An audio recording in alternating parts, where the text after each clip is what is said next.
Olá, amigos que estão nos ouvindo neste momento. Bem-vindo ao Prado PEC, o podcast que busca trazer todo o conhecimento e experiência da consultoria de forma prática e bastante interativa. Esse episódio de número 4 é trazido para você por Prado Consultoria e Planejamento Pecuário.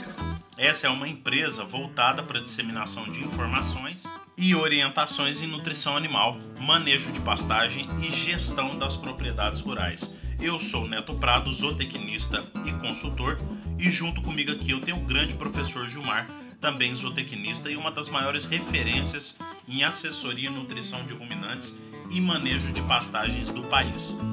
Professor, novamente nós estamos aqui trazendo um assunto que está o tempo todo sendo discutido, principalmente agora nesse momento de mercado com grandes oscilações de preço da carne bovina. Então nós vamos falar aqui agora sobre peso vivo versus peso de carcaça, fatores que determinam essas diferenças. Olá pessoal, é isso, Neto. Eu acho um assunto muito oportuno e mais uma vez aqui no nosso 4º episódio do podcast é a gente esclarecer e dar algumas dicas para o nosso produtor rural, para os técnicos, acadêmicos, sobre a questão peso vivo versus peso de carcaça no frigorífico. Isso é muito importante porque existe muita desinformação dentro do mercado. Então gera muito conceito errôneo, que o pessoal, grande parte destes conceitos são devido à desinformação sobre esses fatores que podem influenciar no peso vivo, que é aquele peso bruto dentro da propriedade. O produtor vai vender, isso nós estamos falando para bovinos de corte, né? Terminados, o animal que vai ser abatido no frigorífico. Geralmente essas carcaças são abatidas próximo de 500 kg de peso vivo, podendo ter variações. Hoje, grande parte dos frigoríficos consideram boi gordo aquele animal acima de 450 kg de peso vivo na propriedade e que chega no frigorífico. Ao ser abatido, ele dá uma carcaça com 50% de rendimento, que seria 225 kg, que refere-se dividindo por 15 arrobas. Então 15 arrobas é o peso mínimo que o frigorífico paga e considera o animal como um boi gordo. Portanto, se eu matar animais abaixo disso, eu vou ter esse animal classificado de forma depreciada. Professor, explica para a gente um pouco essa questão. Às vezes o nosso ouvinte que não está tão acostumado com essas diferenças na relação da arroba do peso vivo e a arroba do peso morto. Explica para a gente qual que é a principal diferença entre essas duas medidas. Neto, eu acho muito importante porque às vezes grande parte dos ouvintes não tem grandes experiências. Outros têm, mas têm vícios também que são conceitos errados e que geram muita dúvida e muita desconfiança do produtor. Muitas vezes a gente concorda, o produtor, por um motivo às vezes errôneo, fala: o frigorífico me roubou. Meu boi foi com tal peso e no frigorífico não rendeu. E o técnico às vezes passa desapercebido não dando a devida orientação, né? Então, o peso vivo é o peso que o animal foi avaliado, mensurado na propriedade em uma balança. Isso é muito bom que fique claro, porque ainda se utiliza muito o olhômetro, né? A boiada no olho ela dá 480 quilos, né? O olho não pesa nada. O olho, por mais treinado que seja, tem variações de raça, grupos genéticos diferentes, nutrição durante a vida, castrado inteiro. Então, são tantos fatores que, para a gente obter uma avaliação precisa, nós temos que ter balança, né? Eu costumo falar que todo mundo que vende produto por peso tem balança. O verdureiro tem balança, o açougueiro tem balança.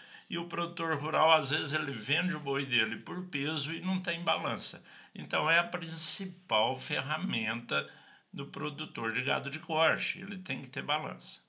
Uma vez ele pesando esse animal vivo na propriedade, se for destinar ao frigorífico, ele tem que pesar no mínimo 450 quilos. Mas geralmente o animal vai ser abatido até 550, muitas vezes até 600 quilos de peso vivo, dependendo de vários fatores que nós vamos comentar aqui.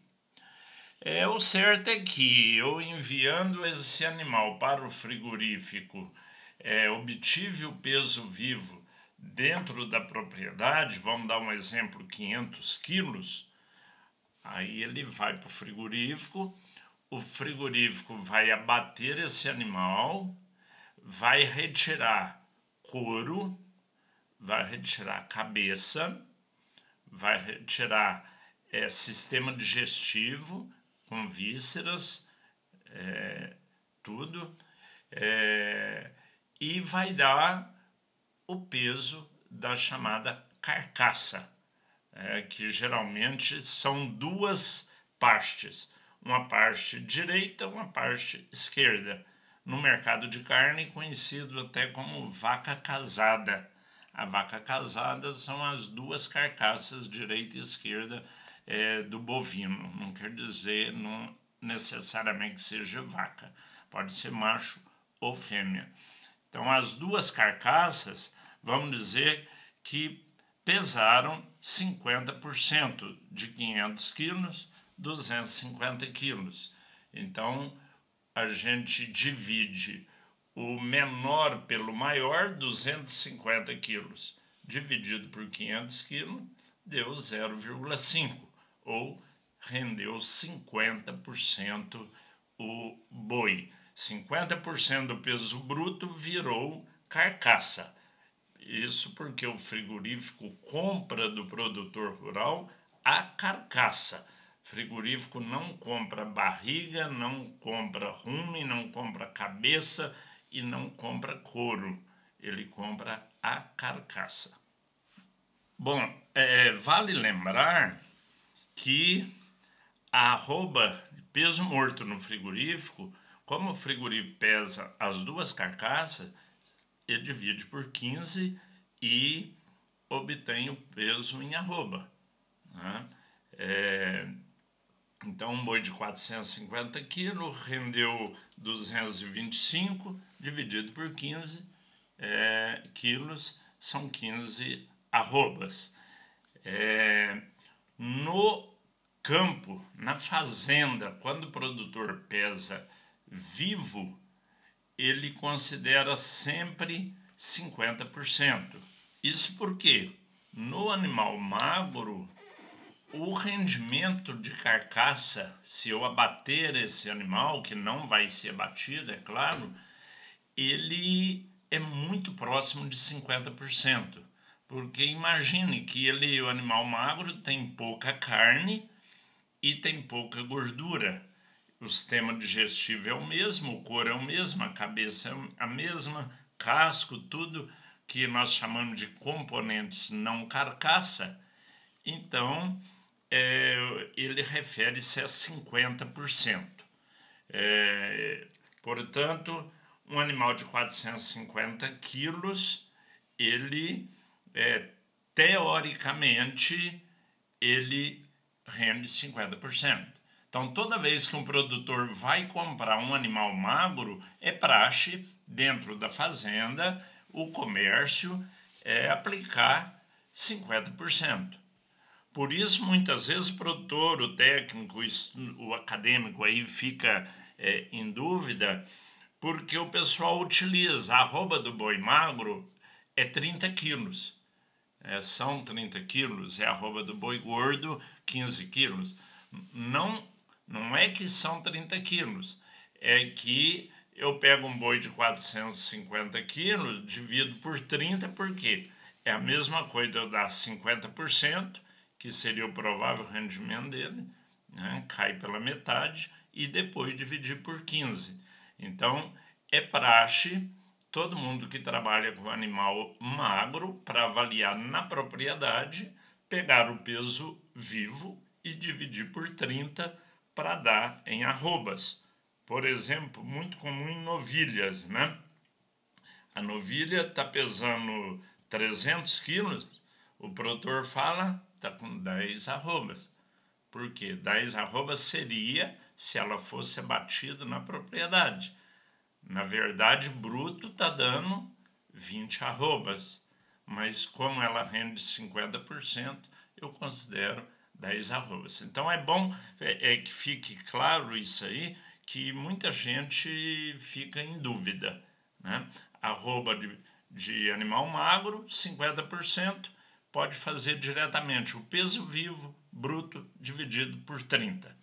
A arroba do frigorífico é o peso da carcaça, né, que pode dar um pouco mais que 50%, geralmente ele é maior, um pouco maior que 50%, e isso nós vamos discutir agora quais os fatores que levam a esse maior ou menor rendimento do peso morto em relação ao peso original vivo.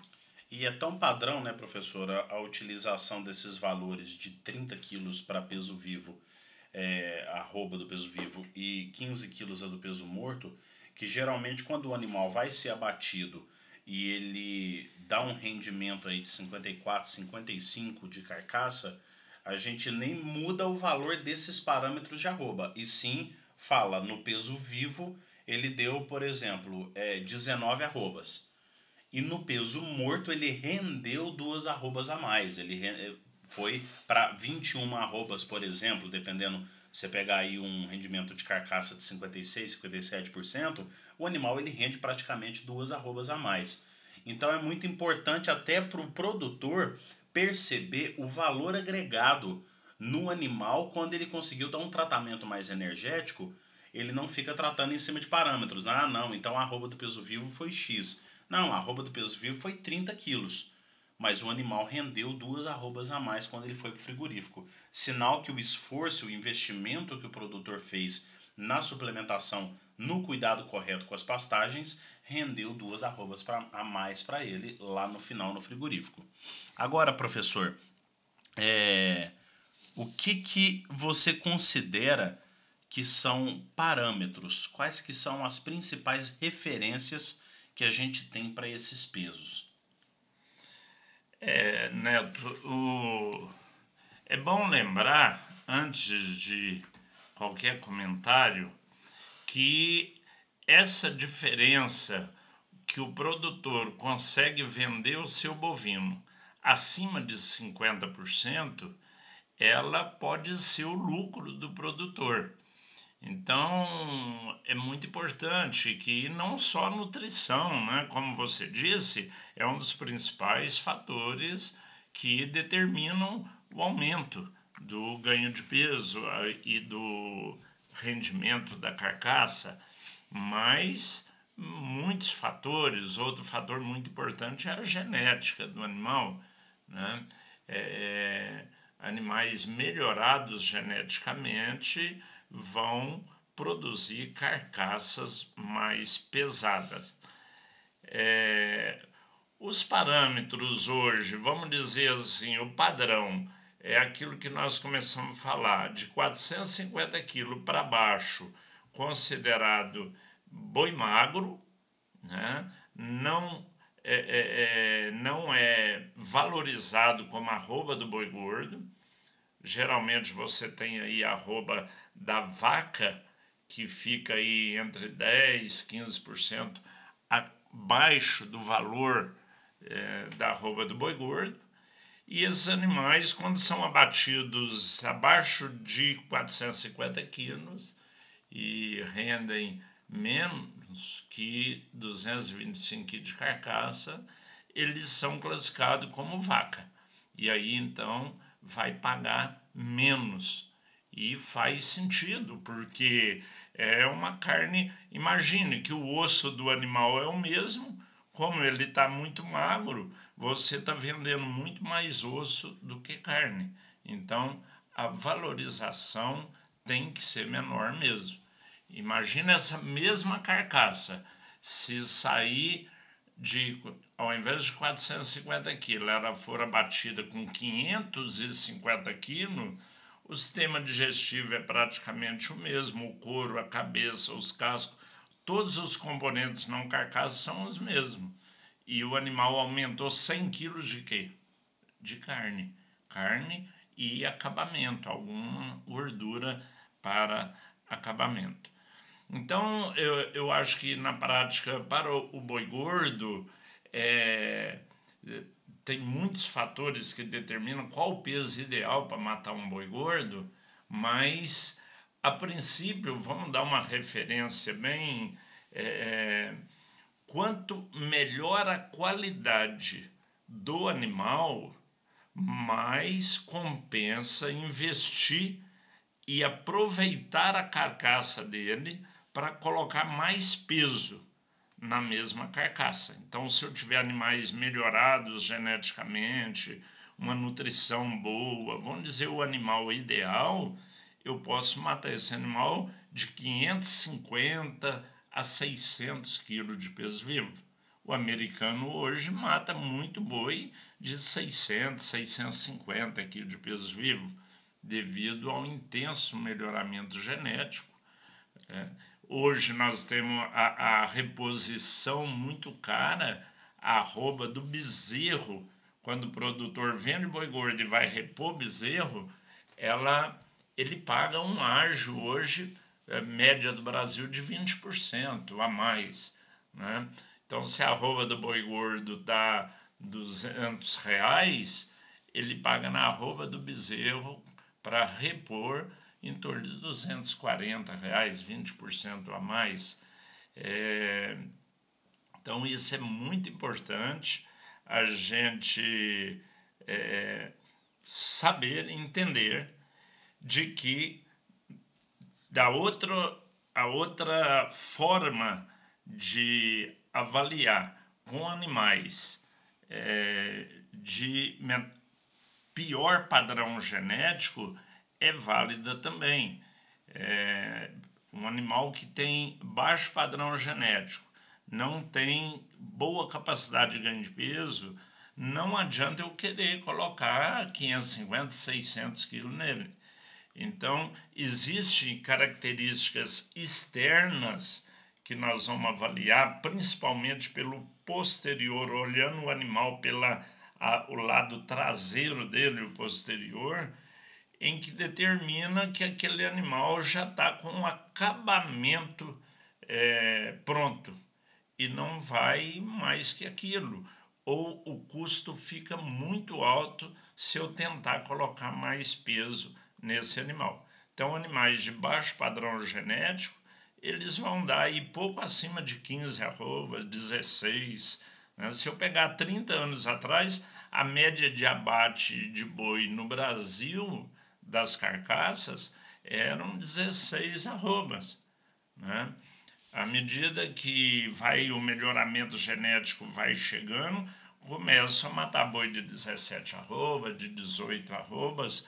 Hoje a média já está próximo de 18 arrobas, e as melhores fazendas que fazem melhoramento genético, que tem uma nutrição adequada, um manejo adequado, chega a bater boi entre 20 a 24 arrobas no frigorífico de carcaça.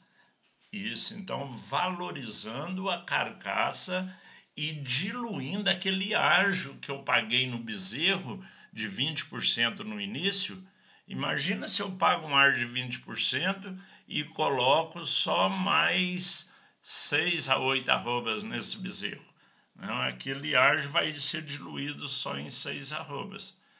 Agora, se eu coloco mais 15 arrobas, eu vou diluir aquele ar de 20% num volume muito maior, viabilizando a atividade. E, geralmente quem coloca uma menor quantidade de arrobas gasta um tempo maior fazendo isso. Uma suplementação de mais baixa qualidade se estende muito e acaba que o custo de produção, custo de pastagem, acumula durante um período muito longo, e o custo da arroba produzida fica extremamente elevado, né? E o que acaba que não compensa nem um pouco esse ágio que ele vai pagar aí da arroba do boi gordo para a arroba da reposição. E professor, e fica uma dúvida aqui que muitas vezes corre entre os produtores, eles perguntam muito para a gente a campo: interfere muito se eu começar a trabalhar sexo diferente, se eu trabalhar macho ou se eu trabalhar fêmea na engorda ou na fase de ganho de carcaça e na fase da recria? Eu tenho diferença nesses parâmetros? Neto, tem diferença, ela é altamente significativa, né? Primeiro eu vou fazer uma colocação que ela é muito importante na avaliação geral. O animal tem uma preferência genética de desenvolvimento dos tecidos que compõem o seu organismo. O primeiro tecido formado, isso em qualquer animal, principalmente nos mamíferos, o primeiro tecido formado é o nervoso. O tecido nervoso é formado na gestação. Quando o animal nasce, ele já nasce com o cérebro pronto. Então, o sistema nervoso, que vai nas fibras musculares, na coluna, no próprio cérebro, está tudo pronto. Depois, ele vai desenvolver o sistema ósseo, a preferência. Ele nasceu, ele começa a desenvolver muito osso, daí o crescimento. Um bezerro nasceu, por exemplo, ele até 1 ano de idade, 1 ano e meio, ele cresce muito. Então a necessidade aí em minerais para o desenvolvimento ósseo é priorizada, né? A gente tem que dar prioridade a esse fator. Depois vem o desenvolvimento da massa muscular. A massa muscular, que é a carne em si, começa a depositar. Aí de 1 até 2 anos de idade, vamos dizer, em média, depositando massa muscular. Então eu tenho que aproveitar isso aí, que músculo é proteína pura, eu tenho que dar uma dieta com níveis de proteína adequado, perfil de aminoácidos, que são os componentes da proteína, adequado, perfil e quantidade de aminoácidos. É muito importante ter a chamada nutrição balanceada, para que ele tenha um ótimo desenvolvimento muscular. E só depois, a gente costuma falar que no bovino de corte, os últimos 100 a 150 quilos de peso no final da vida, então vamos dizer que um animal de 400 que vai ser abatido com 550 quilos, de 400 para frente ele começa a deposição de gordura. Então eu começo, além de ter um pouco de desenvolvimento de carne, mas começa a ter a chamada deposição de gordura na carcaça, que é o que a gente conhece como acabamento de carcaça. Esse acabamento ele é muito importante, tanto para o produtor quanto para o frigorífico. Porque, na verdade, o que o frigorífico quer? Uma carcaça com um bom acabamento, com a capa de gordura cobrindo a carcaça. Mas por que isso? E o produtor fala, não, eu não quero vender porque ninguém me paga essa gordura. É porque o mercado exige. Primeiro, essa gordura ela é um isolante protetor que não deixa a carcaça queimar quando ela é submetida a frio. Então a carcaça sai, já vira aquela carne seca, sem gordura, que no açougue você vê, põe na geladeira, ela fica escura, uma carne queimada, escura, feia, né? A carne que tem uma capa de gordura, ela fica protegida, ela tem durabilidade maior dentro da geladeira, além de ser uma carne mais saborosa, que transmite, a gordura transmite um sabor que é agradável, principalmente a gordura do bovino, né? Isso não quer dizer que na nutrição humana nós devemos comer muita gordura. Nós sabemos que as gorduras são importantes para a nutrição humana também, mas em pequenas quantidades. Mas eu posso pegar uma carne, se tiver muito gorda, ela vai ter um sabor diferenciado, tirar o excesso de gordura e comer a carne com pouca gordura. Só que muitas vezes o produtor acha que é enjoeira do frigorífico, que está querendo carne gorda e não me paga essa gordura separado. E não é isso. Nós, produtores, temos que vender aquilo que o nosso cliente quer. E o nosso cliente é o consumidor, não é o frigorífico. O frigorífico é um intermediário. Ele abate e ele tem que colocar essa carne. Se ele tiver uma carne de baixa aceitabilidade no mercado, ele não vai ter valorização dessa carne. E a mesma coisa o contrário. Você tem uma carne de boa qualidade, vai ter alta aceitabilidade e vai ter um valor agregado. E o interessante, né, professor, é que eu tenho considerado muito uma relação entre ganho de peso vivo do macho e da fêmea, como a fêmea entre 60 a 80% do GMD do macho, que é o ganho médio diário. Esse padrão, por exemplo, na mesma situação que o macho ganha 1,2 kg por dia, a fêmea ganharia aí em torno de 900 gramas, de 800 gramas por aí. Só que a gente tem percebido que com a evolução da genética, a gente tem presenciado muito, tanto nos cruzamentos industriais, quanto na utilização de raças puras, fêmeas desempenhando quase que igual aos machos. Fêmeas desempenhando com uma dieta intensiva a pasto, num TIP, por exemplo, que é a terminação intensiva a pasto, fêmeas ganhando praticamente 1 kg de carcaça por dia, que é um padrão que a gente antes utilizava muito para os machos. E essa evolução a gente vê nos machos também crescendo esses ganhos. Isso é o ganho que a gente tem com a melhora da genética daqui para frente. O que além desses fatores, por exemplo, nutricionais que a gente está falando nessa evolução de ganho de peso dos animais, a gente tem, na verdade, não são só esses fatores, né, professor? Quais que são os fatores que eu tenho que prestar mais atenção na hora que eu estou cuidando dos meus animais dentro de um sistema de produção para poder garantir esse ganho de carcaça próximo do ideal? Pois é, Neto. Eu acho que ficou faltando alguma coisinha para a gente definir com relação ao sexo. Eu quis colocar aquele desenvolvimento dos tecidos, carne com acabamento, isso é ideal para toda a carne.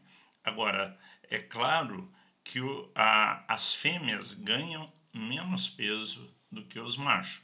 E você está certinho, falar que com melhoramento genético eu já tenho fêmeas ganhando peso quase igual grupos de macho. Mas também nós temos grupo de macho aumentando muito o ganho de peso. Nós temos confinamento e até mesmo TIP de ganhos de peso aí de 1,2 kg de carcaça por dia até 1,4 kg, sendo que a gente até pouco tempo considerava 1 quilo de carcaça por dia como sendo o ideal. E é um valor excelente. Imagine em 30 dias o animal ganhar 2 arrobas. É excepcional, é muito bom. Mas o macho, pelas condições de hormonais, pelo hormônio masculino, a testosterona, ela é um anabolizante. Ela retém nitrogênio no corpo, aumenta a produção de massa muscular e, por isso, o macho normalmente ganha mais peso.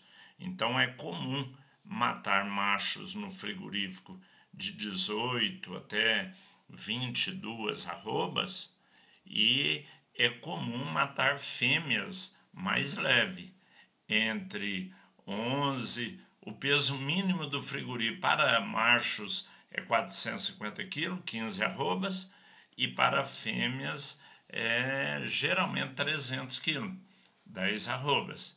Então a fêmea tem uma menor exigência de peso para abate. Isso justamente por isso, porque ela consegue fazer a deposição de gordura com peso menor, porque ela já foi selecionada devido a não ter essa presença do hormônio masculino. Então você está perguntando quais os fatores que podem interferir nesse rendimento de carcaça.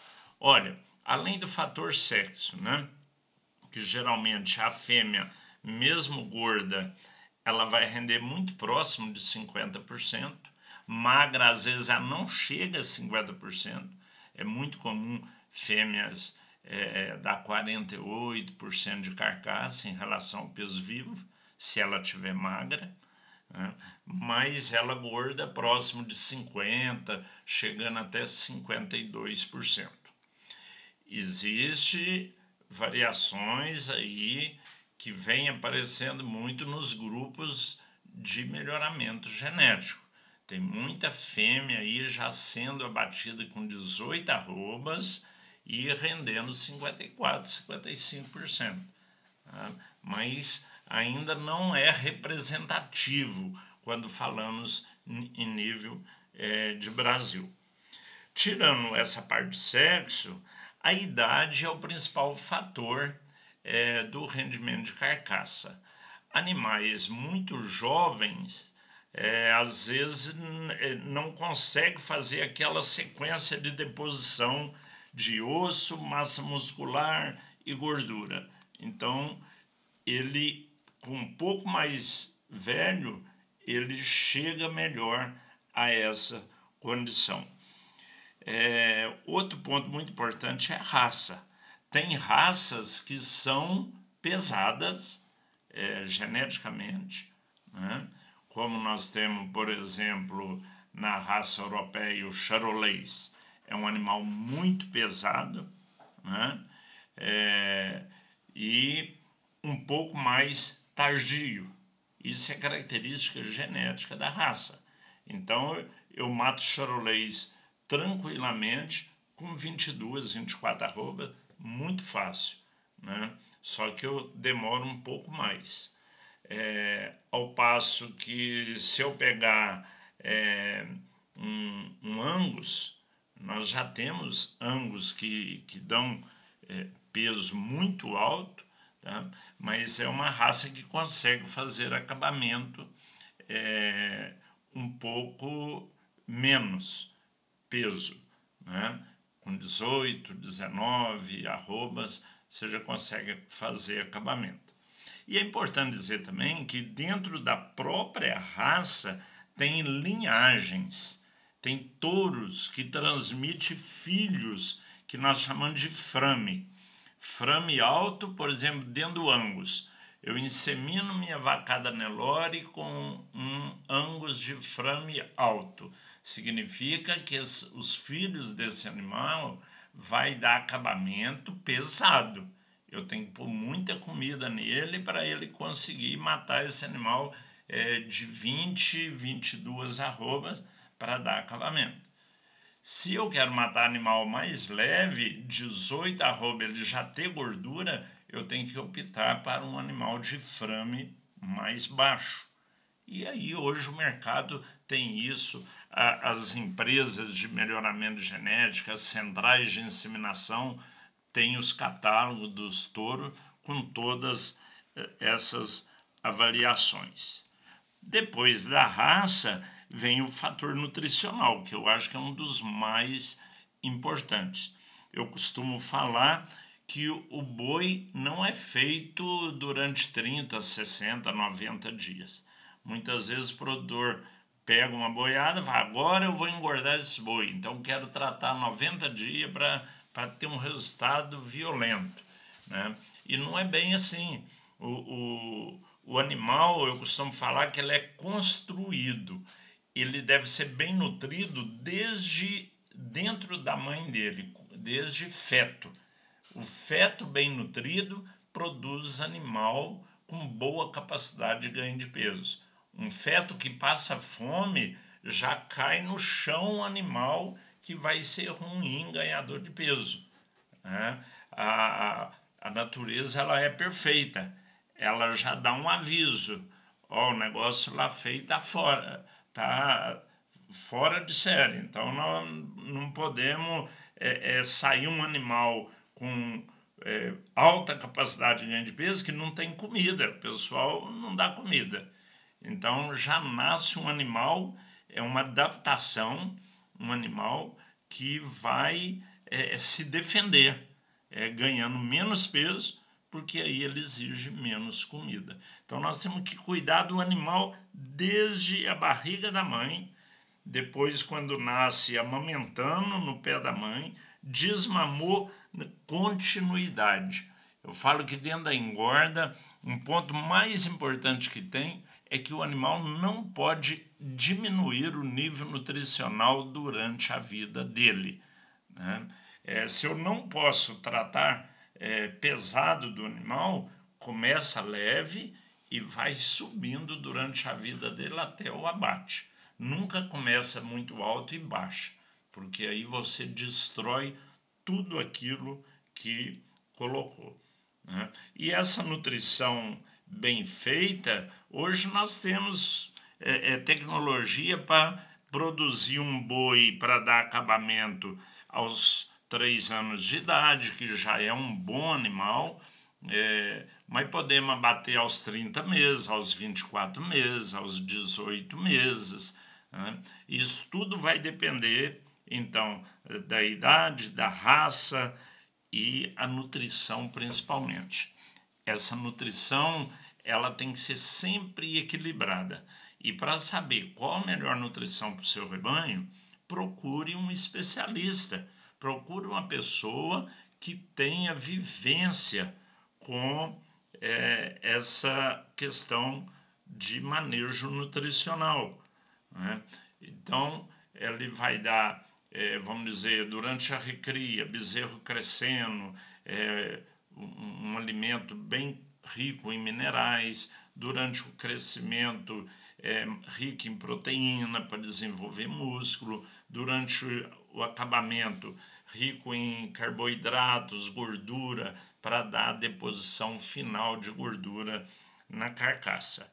Então, isso é o que nós chamamos de nutrição equilibrada. A nutrição tem que ser específica, personalizada, é o termo certo, para cada idade, frame, sexo que eu desejar. E por último, o manejo, né? O manejo dentro da propriedade é muito importante. Eu ter animais bem manejados. E aí são vários fatores. Por exemplo, horário de fornecer o suplemento, qualidade da pastagem que o animal tem, o animal está no pasto, não colocar lotes muito grandes, né? O lote grande dá muita competição, né? Se faltou pasto, eu tenho que completar no coxo. Se eu deixar o animal com falta de pasto, vai atrapalhar o manejo, porque um animal com fome, ele arrebenta a cerca, ele pula, ele sai para a estrada, ele estressado, ele fica muito susceptível à chamada sodomia, que é um animal montar no outro. Então, toda vez que vê muito animal montando no outro frequentemente, geralmente é estresse. E um grande responsável por isso é a falta de capim, né? Então, o manejo, lotes pequenos, sombra, tamanho de coxo, tudo isso, água de boa qualidade, né? Outro fator muito importante. Então, a gente costuma falar, para engordar o boi, é um animal de alta exigência, eu preciso comida boa, sombra e água fresca, né? Excelente, pessoal. E assim a gente finaliza o nosso 4º episódio do podcast. Muito obrigado, professor Gilmar, novamente por compartilhar do seu conhecimento e da sua experiência com todos nós, com todos os ouvintes que estão acompanhando aqui o nosso podcast. E deixar para vocês, pessoal, o seguinte: qualquer dúvida que vocês tiverem em relação aos assuntos que estão sendo discutidos aqui no podcast, qualquer sugestão de novos temas para trazer aqui para o nosso podcast também, podem mandar diretamente para a gente no nosso direct do Instagram. Pode procurar @pradoconsultoria.pec lá no Instagram e mandar uma mensagem para a gente. Aproveitem, tragam mais pessoas para a gente continuar crescendo cada vez mais no Instagram e ter cada vez mais esse estímulo de estar mais próximos de vocês e trazer informações cada dia mais contundentes, cada dia mais informações ricas para o nosso sistema de produção, para o sistema de produção de bovinos de corte e outros sistemas de produção animal também, que são uma base importantíssima do PIB brasileiro. Isso aí, pessoal. É sempre uma satisfação muito grande participar dessa comunicação tão interativa que a gente tem e está sempre recebendo feedback do pessoal aí que tem nos acompanhado.